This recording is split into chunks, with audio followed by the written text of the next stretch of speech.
ആദ്യമായും എല്ലാവരുടെയും അനുമതിയോടെ ആനക്കാമ്പൊയിൽ കള്ളാടി മേപ്പാടി ഇരട്ട തുരങ്കപാതയുടെ ഔപചാരികമായ നിർമ്മാണ ഉദ്ഘാടനം നിറഞ്ഞ സന്തോഷത്തോടെ നിർവഹിച്ചതായി പ്രഖ്യാപിക്കട്ടെ. ഒരിക്കലും നടക്കില്ല എന്ന് മഹാഭൂരിഭാഗം ജനങ്ങളും കരുതിയ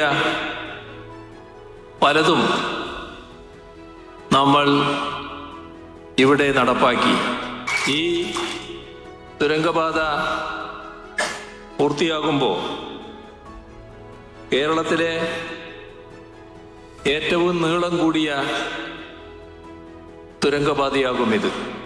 ഇന്ത്യയിലെ തന്നെ ഏറ്റവും ദൈർഘ്യമുള്ള മൂന്നാമത്തെ തുരങ്കപാതയാകും ഇത്.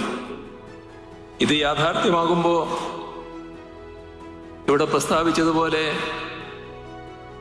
താമരശ്ശേരി ചുരം വഴിയുള്ള ഗതാഗത പ്രശ്നങ്ങൾക്ക് ശാശ്വത പരിഹാരമാകും.